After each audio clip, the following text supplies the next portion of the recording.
설교는 크게 해석과 적용 두 부분으로 나누어집니다. 해석이라 함은 설교의 본문인 성경 말씀을 잘 해석해야 되고, 적용이라 함은 이 해석된 말씀을 우리가 살고 있는 이 시대 상황에다가 적용을 해야 됩니다.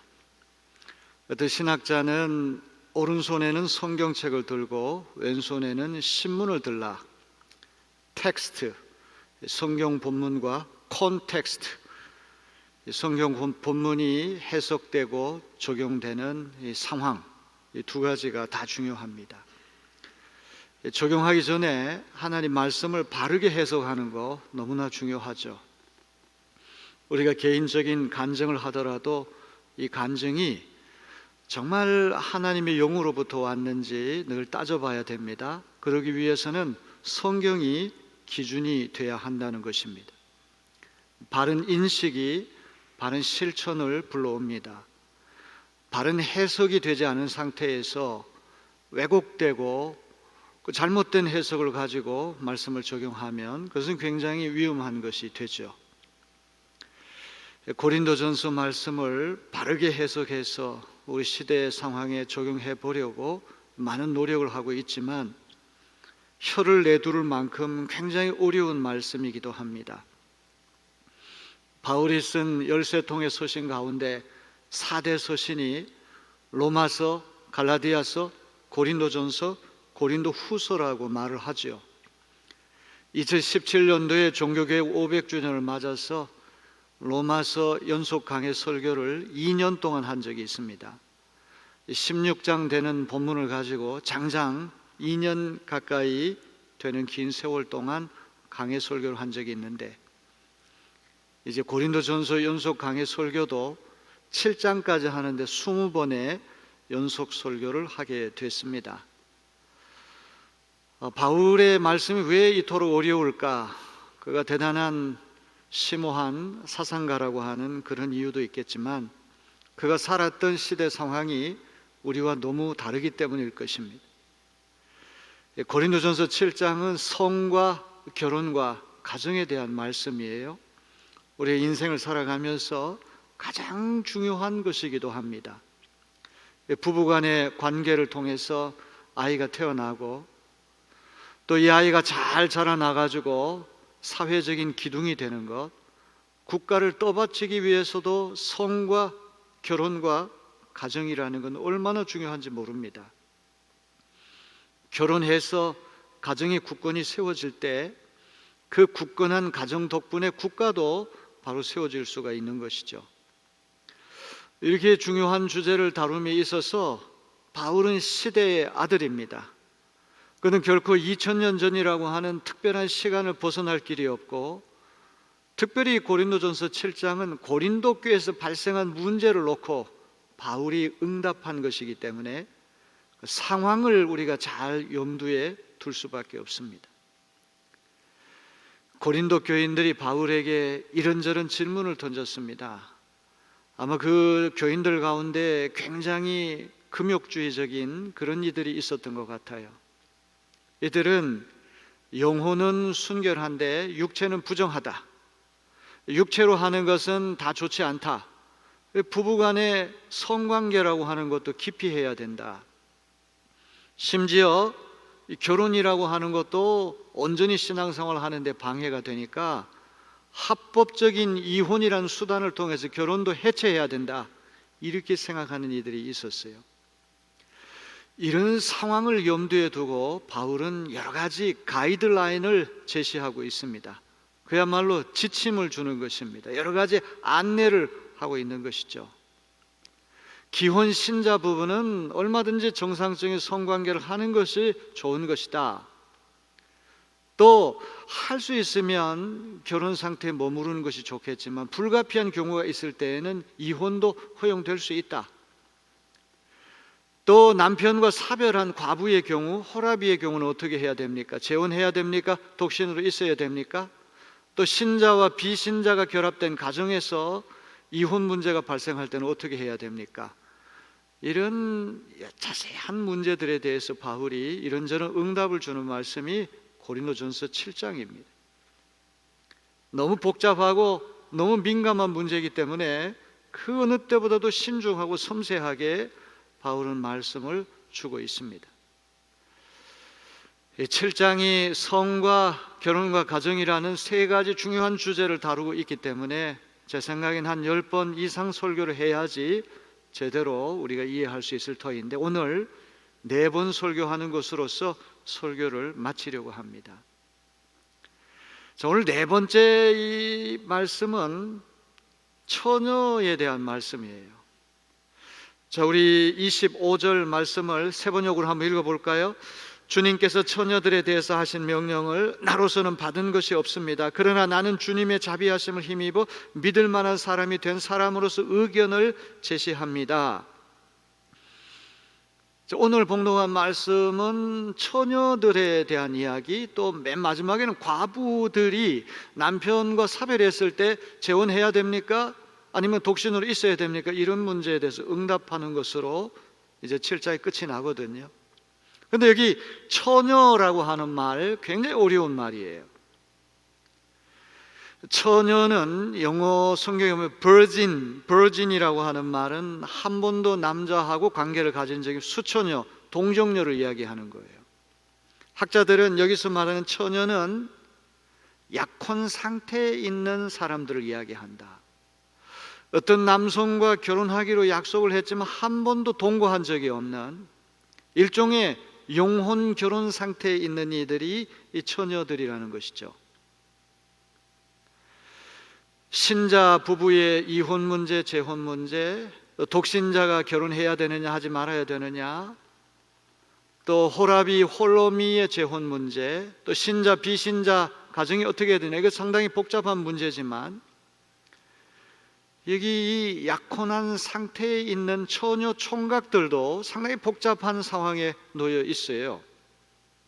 고린도 교회 금욕주의자들이 볼 때 약혼을 깨야 된다, 약혼하지 말고 혼자 있는 것이 낫다, 이렇게 주장하는데 바울은 이렇게 민감한 상황에 있는 이 약혼한 사람들이 어떻게 해야 되느냐. 7장에서 일관되게 바울이 주장하는 것은 stay as you are, remain as you are. 지금 어떤 형편에 있든지 그대로 머무르시오, 그대로 지내시오. 왜 그렇습니까? 주님의 재림이 얼마 남지 않고 우주의 종말이 이렇게 시시각각 다가오는데 이 결혼과 재혼과 이혼이라고 하는 문제는 너무나 큰 문제고 자기 개인뿐만 아니라 온 가족이 다 관계되는 문제이기 때문에 아주 번거롭습니다. 여러분, 우리 이 말씀을 읽을 때 이런 생각을 한번 해보면 좋겠어요. 어떤 분이 말기암에 걸려가지고 앞으로 1년밖에 살지 못한다, 이런 사형 선고를 받았을 때 그분은 어떤 삶의 자세를 가지고 남은 1년을 살게 될까요?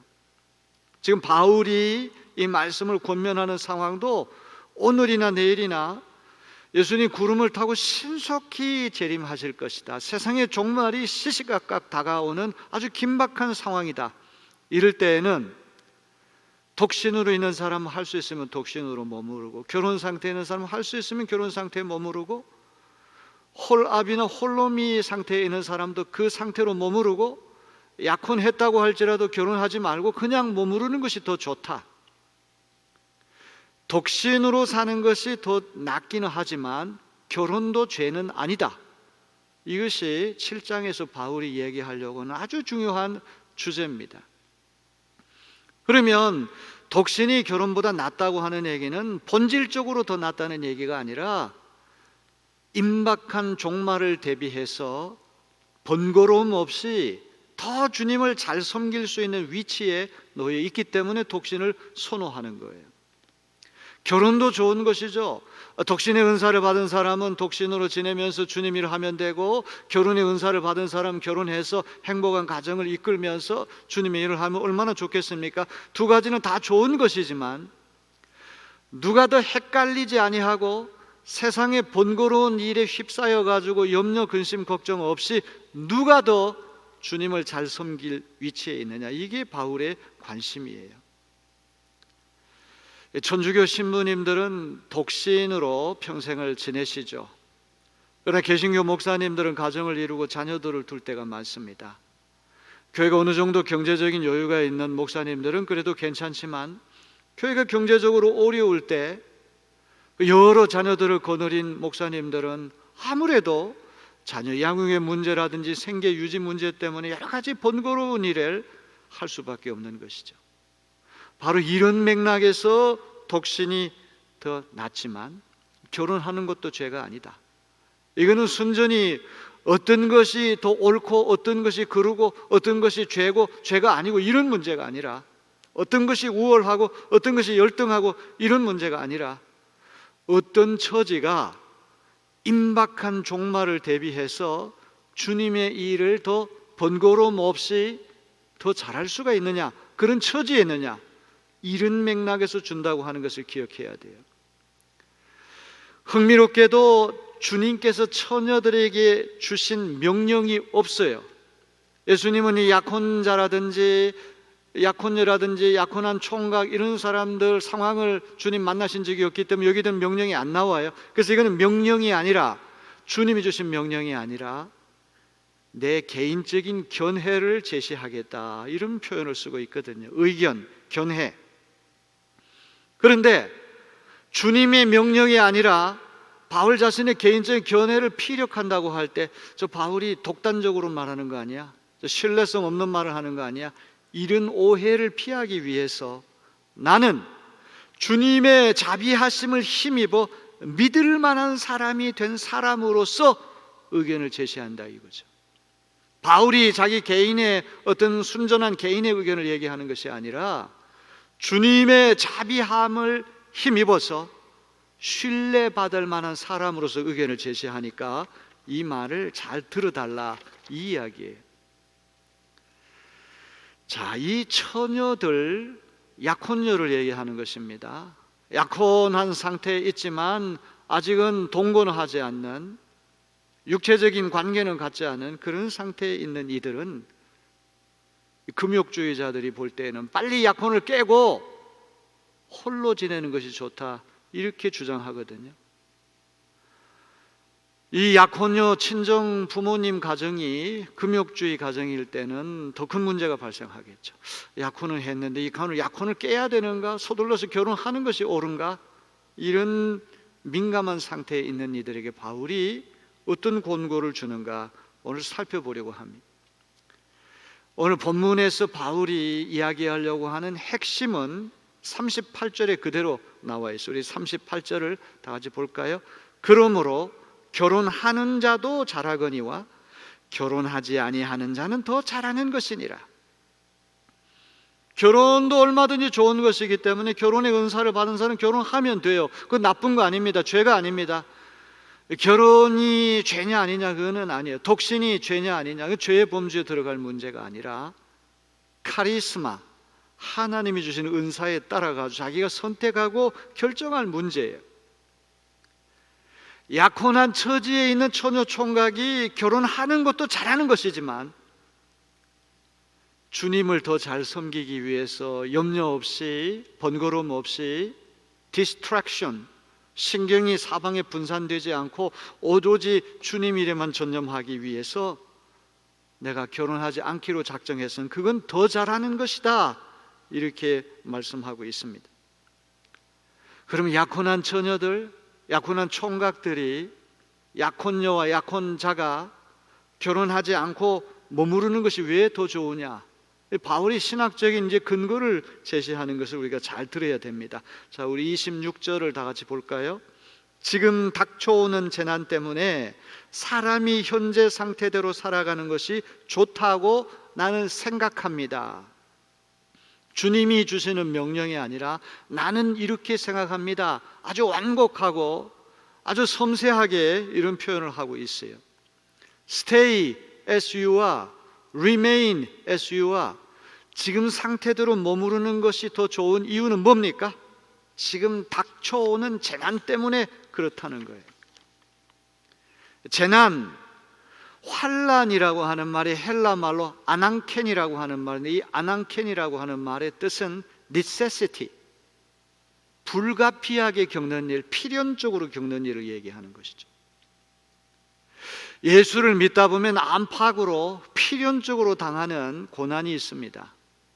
2000년 전 바울이 선교할 당시에 예수 믿는 건 쉬운 길이 아닙니다. 가족으로부터 왕따를 당할 수 있고 여러 가지 불편과 손해를 감수해야 돼요.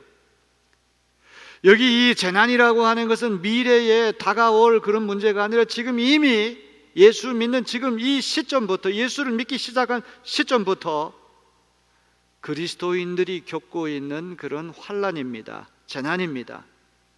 이런 재난이 생길 때 가정을 이루고 자녀들을 출산하고 양육하고 가사 부담을 하고 가족 생계 유지를 위해서 여러 가지 일을 하는 굉장히 번거로운 일이죠. 지금 닥치고 있는 재난 때문에 가급적이면 홀로 지내면서 주님의 일을 하는 것이 더 나을 것이다. 자, 그러면서 이런 말씀을 하면서도 바울은 항상 예외를 둬요.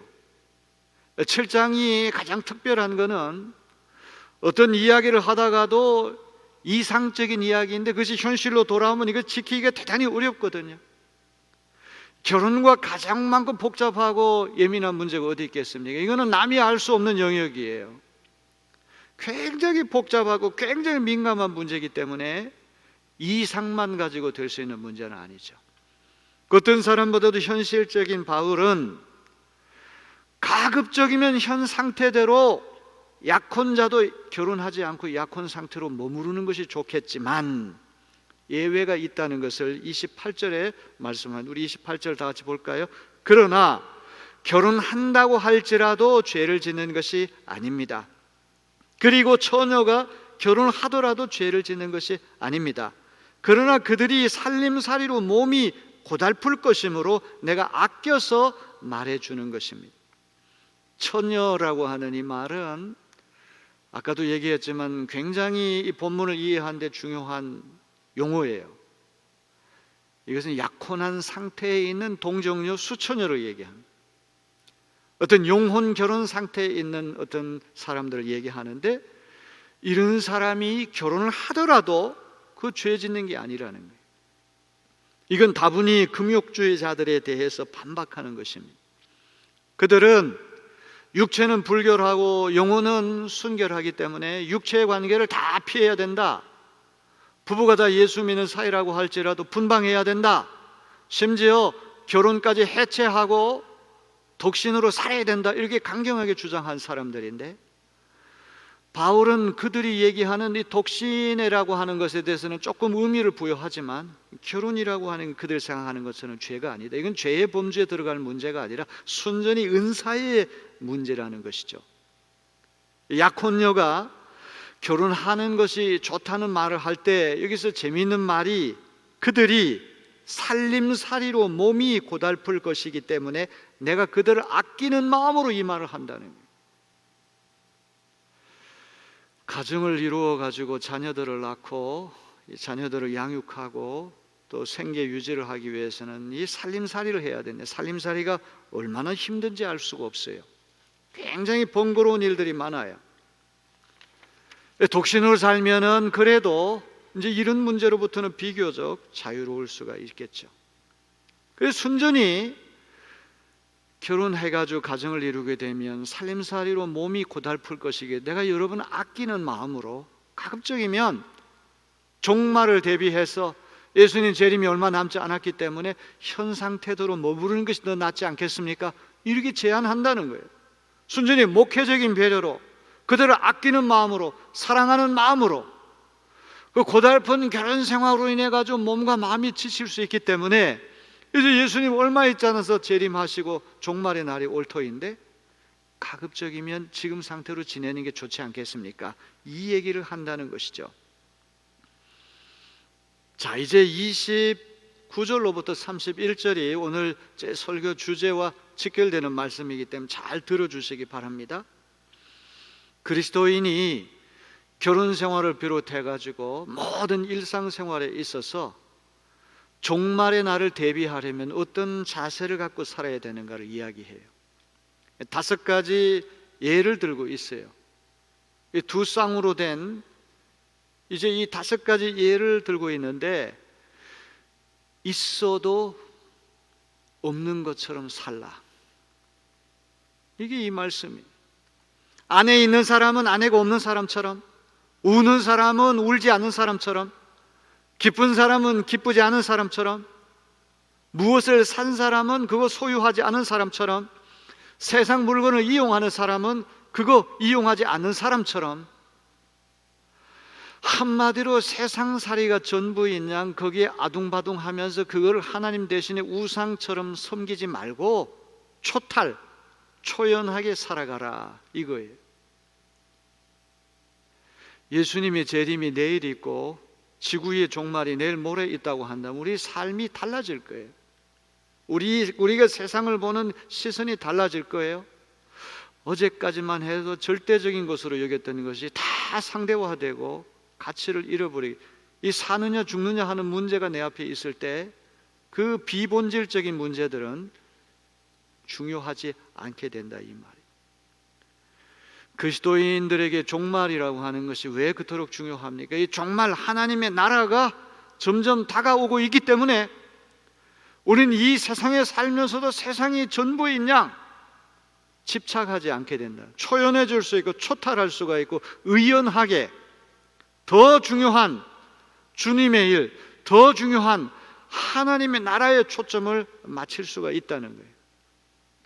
있어도 없는 사람처럼 살아가는 것, 이게 종말을 대비해서 사는 그리스도인의 특징이에요.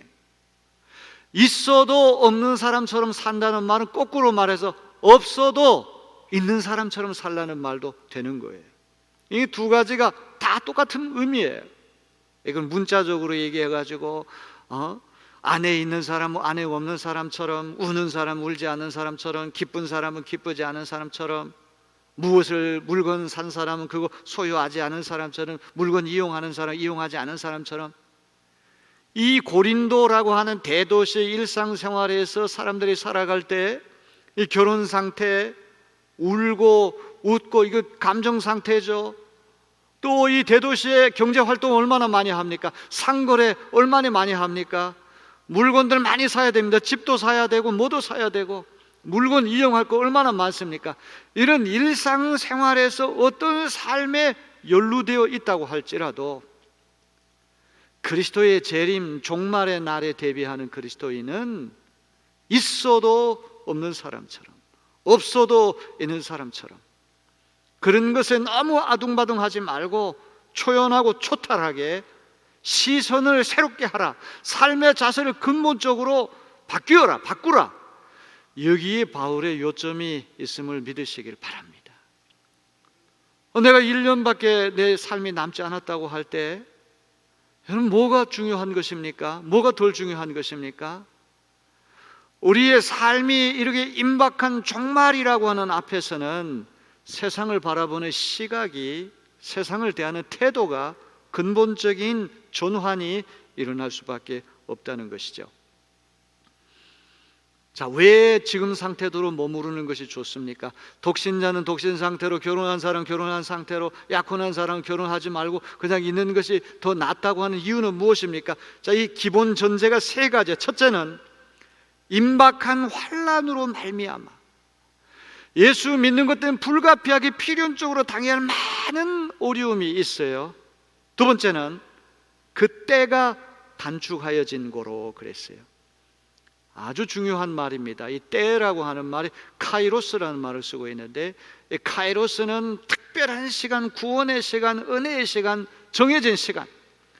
근데 크로노스는 그냥 시간이 흘러가는 거, 어떤 기간, 시간의 과정을 얘기하는 것인데, 카이로스는 특별한 시간, 그 때가 단축하여진 거로 이렇게 되어 있어요. 종말의 때, 재림의 때, 지구 최후의 날이 가까워지고 있다는 말, 이거는 우리 쪽에서 종말을 향해서 신속하게 달려간다는 뜻이 아니고 하나님 쪽에서 우리를 향하여 진격해 오신다는 말, 하나님 쪽에서 우리를 향하여 돌진해 오고 계시기 때문에 우리는 미래를 향해서 가고 하나님 우리 쪽을 향해서 이렇게 오시기 때문에 이 가운데 있는 기간이 점점 짧아지고 줄어들고 긴박해지고 단축된다, 이런 뜻이란 말이죠. 종말은 우리가 막 신속하게 달려간다고 해서 빨리 되고 천천히 간다고 해서 늦어지는 게 아니에요. 종말의 이니셔티브는, 주도권은 철저히 하나님의 손에 달려있는 줄로 믿습니다. 하나님이 결단하셔가지고 하나님이 정해진 시간에 종말이 일어나는 것이지, 우리가 아무리 최고의 속도로 앞을 향해 달려간다고 해도 그 속도 때문에 종말의 날이 단축되는 건 아니에요. 우리는 가고 하나님 우리 쪽으로 돌진해오고 진격해오고 계시는데 요 가운데 있는 기다리는 시간이 점점 짧아지고 줄어들고 있다는 말이에요. 쉽게 얘기하면 주님의 오실 날이 얼마 남지 않았기 때문에 stay as you are, 지금 현 상태로 머무르라는 얘기죠. 세 번째도 중요한 말이에요. 31절에 보면 이 세상의 외형은 지나가기 때문에 그랬어요. 이 세상의 형체는 지나가. 외형, 형체라고 하는 말이 헬라 말로 스케마라고 하는, 스케마, 아주 중요한 말이에요. 스케마, 독일 말로 스키마, 영어로 스킴이라고 하는 말이 이 스케마에서부터 나왔어요. 이 스케마라고 하는 것은 외적인 형태, 외관을 말하는 것인데, 바울이 이 스케마라고 하는 말을 쓸 때는 피조물이 갖고 있는 정신적인 것이든 물질적인 것이든 영적인 것이든 피조 세계에 존재하는 모든 피조성, 결혼 상태를 비롯해서 울고 웃는 우리의 감정 상태, 물건을 사고 팔고 집을 사고 파는 경제 활동, 뭘 이용하는 지상에서 하는 모든 피조 세계의 영역이 바로 스케마, 세상의 형체라고 하는 것인데, 이거는 주님의 날이 도래하면 덧없이 사라지고 만다는 거예요. 예수 그리스도를 믿음으로 지금 재난을 겪고 환난을 겪고 있을 뿐만 아니라 하나님의 나라가 우리 쪽으로 돌진해 오고 진격해 오기 때문에 시간이 점점 단축되고 있어요. 또 그날이 오면 세상의 그 찬란하고 영광스러웠던 모든 스케마, 모든 형체 외형이 덧없이 사라질 것이라고 한다면 우리는 무상한 것에 휘둘리지 아니하고 영원한 것을 바라볼 수 있게 될 줄로 믿습니다. 그런 것 때문에 웃고 울고 그런 것 때문에 아둥바둥하고 그것이 전부인 양 거기에 휘둘리지 아니하고 더 중요한 것에 하나님의 나라에 초점을 두고 우리가 세상을 보는 눈이 확연히 달라지고 세상을 대하는 태도가 근본적인 전환이 일어나게 돼야 된다, 이 얘기를 하고 있는 거예요. 자, 우리 고린도후서 6장 10절을 한번 다 같이 볼까요?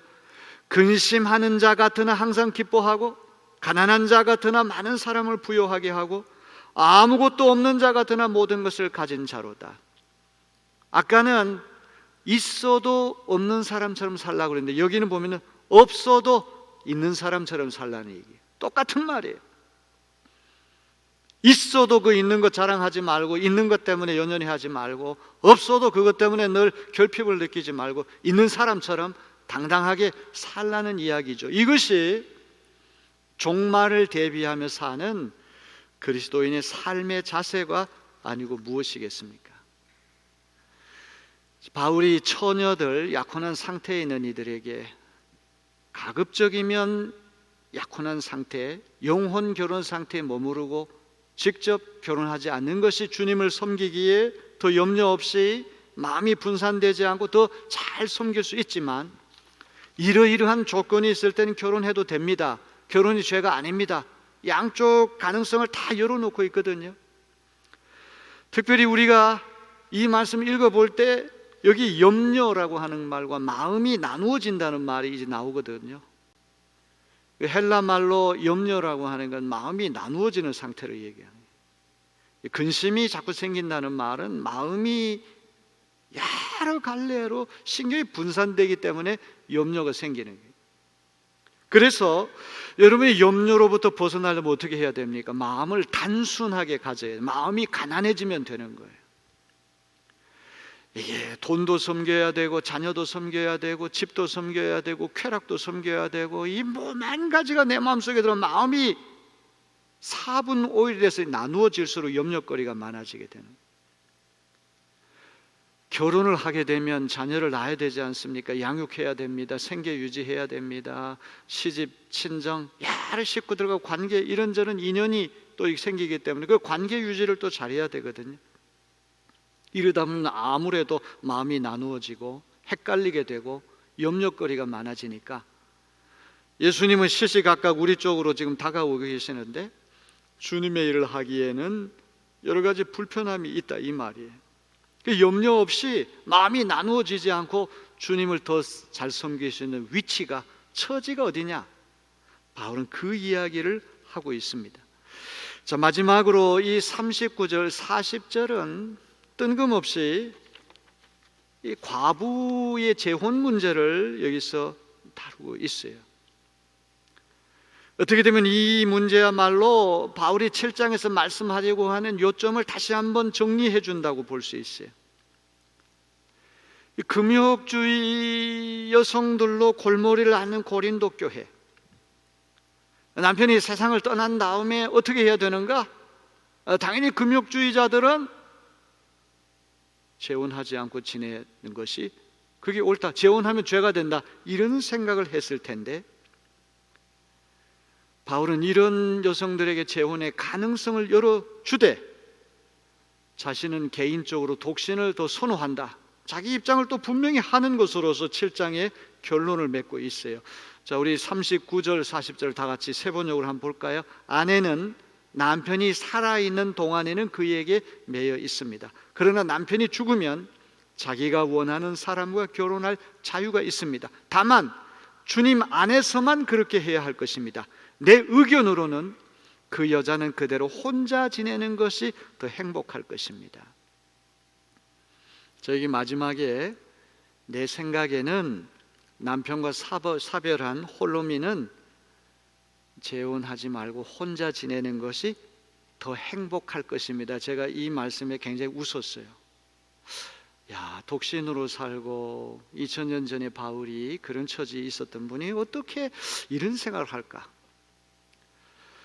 여러분, 이 재혼이라는 것도 참 어렵잖아요. 우리가 드라마나 뭐 이런 걸 보게 되면 양쪽에 자녀들 문제가 또 걸려 있고요, 재산 문제가 걸려 있고요. 처음에는 너무 그럴듯했는데 또 살아보니까 자기가 기대했던 것하고 전혀 다를 수도 있고, 재혼이라고 하는 게 만만치 않아요. 그래서 바울이 신학적인 거창한 이유를 제시하는 게 아니라 남편과 사별한 과부는 그대로 혼자 지내는 것이 더 행복할 것입니다. 이 말이 여러 가지를 상상하게 만들어요. 어떤 아내가 남편이 살아있을 때는 이게 묶여 있어요, 매여 있어요. 그럼 남편이 세상을 떠났어요. 그럼 이제 풀려나서 결혼할 자유가 생기게 되는데 재혼해도 좋다는 말이죠. 근데 그 다음에 단서가 중요한, 다만 주님 안에서만 그렇게 해야 할 것입니다.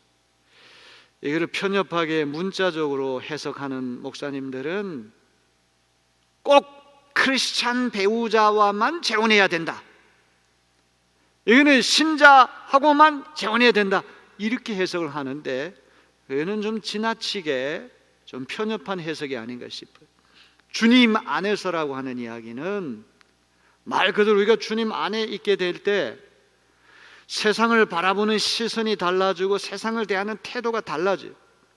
있어도 없는 것처럼 없어도 있는 것처럼 어떤 상태에 있든지 주님의 나라, 하나님의 나라가 더 중요하기 때문에 세상 일에 지나치게 몰두하고 지나치게 아둥바둥하지 않는 그런 의연한 삶의 태도, 이 주님 안에서라고 하는 것은 꼭 믿는 신자하고만 재혼해야 된다, 이렇게 해석할 것이 아니라 재혼을 하더라도 그리스도의 재림에 대비하는 성도다운 삶의 자세로 그렇게 하십시오, 이렇게 권면하는 것입니다.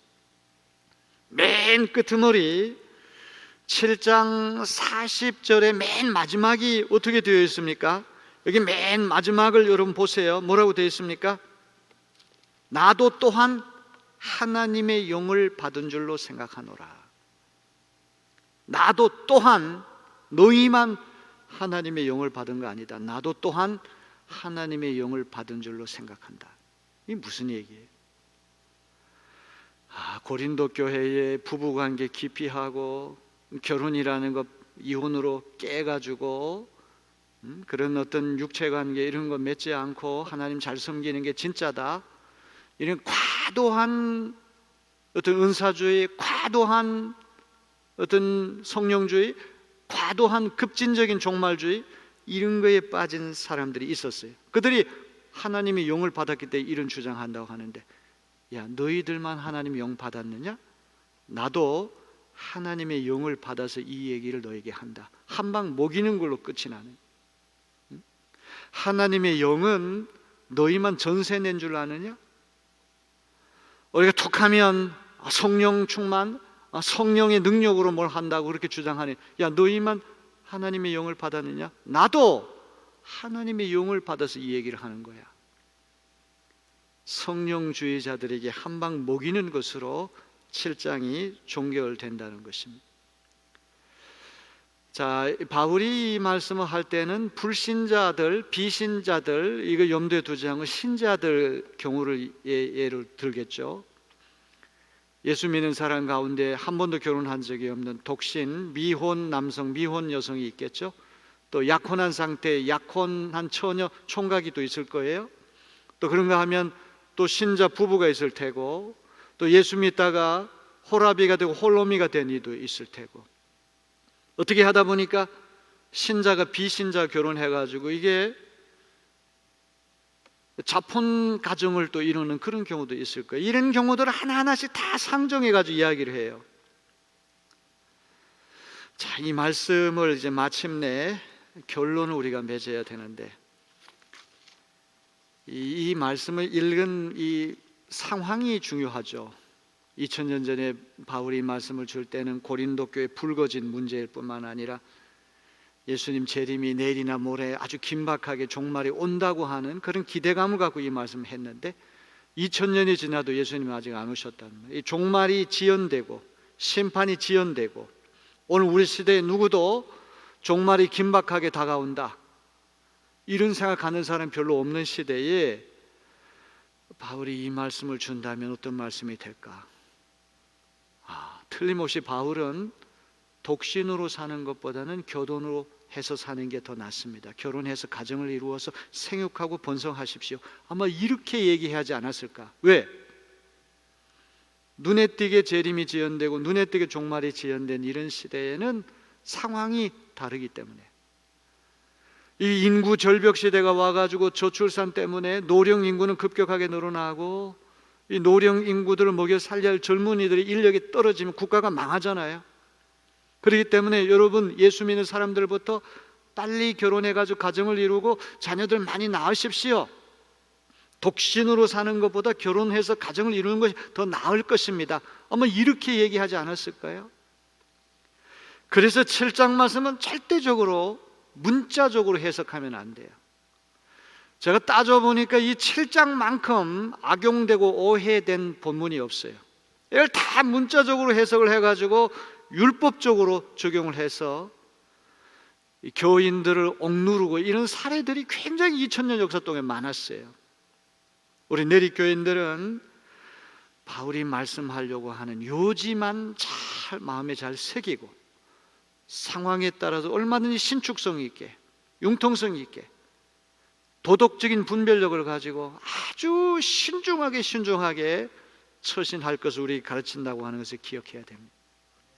또 하나, 이 명령과 허용이라고 하는 문제, command, concession이라고 하는 말. 명령이라고 하는 건 조금 더 구속력이 있고 더 강제력이 있는 것이죠. 예수님이 이런 말씀하셨을 때 그건 명령이야. 감히 누구의 말씀입니까? 그 예수님 말씀이라고 우리가 가급적이면 지켜야 되지만, 바울이 딱 한 차례만 주님의 명령을 얘기하고 거의 대부분 허용의 자세로 얘기를 해요. 이렇게 하는 것이 좋겠지만 이렇게 하는 것도 가능합니다. 이런 예외 경우도 있습니다.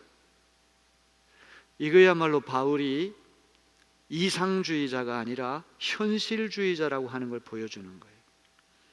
시대 상황에 따라서 각자가 처한 위치와 처지가 다르기 때문에 그 위치와 처지를 아주 신중하게 잘 고려해서 도덕적인 분별력과 현실적인 융통성을 갖추고 신중하게 처신하라. 열려진 그의 마음을 우리가 잘 배울 수 있는 시간이 되었으면 좋겠어요. 영어로 책임이라고 하는 말이 responsibility예요. responsibility. response라고 하는 말은 응답하다, 대응한다는 말이고, ability, 능력이 결합됐어요. 응답하는 능력이 책임이에요. 상황마다 그 상황이 우리에게 챌린지 요구하는 게 있는데, 그 상황이 요구할 때 잘 슬기롭게 대처하는 능력이 책임감이에요. 알맞게 대처하는 것이 책임감이에요. 과하지도 않고 모자라지도 않고 딱 그 상황에 적합하게 처신하는 것, 우리 그리스도인에게 주어진 굉장히 중요한 미덕임을 믿으시길 바랍니다.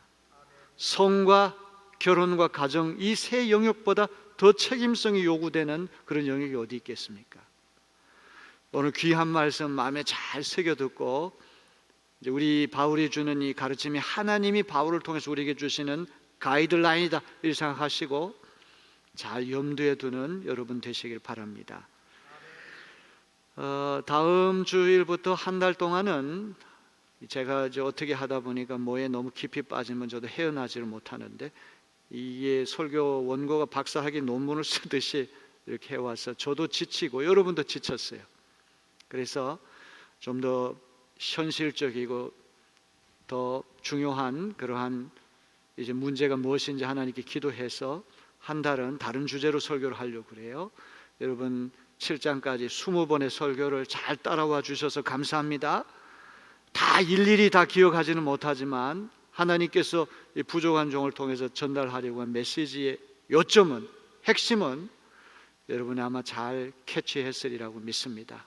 있어도 없는 것처럼, 없어도 있는 것처럼 우리는 앞을 향해 달려가고 주님은 우리 쪽으로 진격해 오기 때문에 그 때가 점점 좁혀지고 단축되고 있는 이 상황, 이런 상황에서 우리의 시선이 어떻게 달라져요? 우리 삶의 태도가 어떻게 달라져야 되는가? 바울이 그것을 우리에게 말씀하고 있음을 기억하시길 바랍니다.